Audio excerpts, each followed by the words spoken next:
নবী কয় বছরে নবী হয়েছে এই নিয়ে আজ ফতোয়াবাজি করি অন্ধকার করতে। আর লোকটা যদি মুসলমান থাকতো তার কথা মানতাম, ও তো কাফের হয়ে গেছে। সূরা আনআমের 50 নম্বর আয়াত, সূরা হুদের 31 নম্বর আয়াত। আমি দলিলগুলো লম্বা করে বলতে পারছি না, খুব তাড়াতাড়ি তাফসিরে যাব।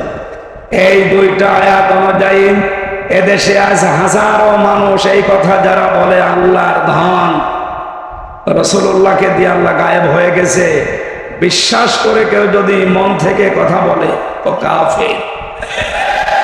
কাফেরের জানাজা পড়া জায়েজ আছে? বলেন। মাওলানা মামুনুল হক আর আমি এক জায়গায় ছিলাম আপনাদের এই কাশিমপুরে, 3টা বছর পাশাপাশি রুমে। ওনাকে প্রতিদিন প্রায় মাঝে মাঝে আমার বলতো, হামজা যদি বের হতে পারি জীবনে কোনো কাফেরের জানাজা পড়াবো না, যাবো না। বিষয়টা আমি আপনার এত কঠিন কেন?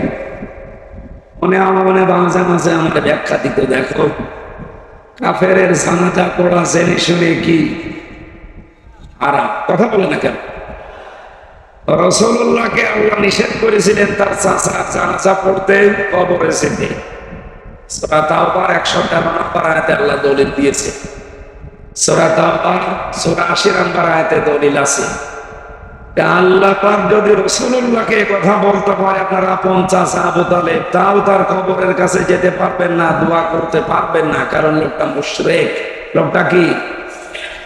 আজ যারা আল্লাহর ইবাদতে অন্য কাউকে শরীক করে জিকিরের নাম নিয়ে, আশিকের নাম নিয়ে মুশরিক হয়ে যাচ্ছে, এরাও তো কাদিয়ানীদের মতোই কাফের।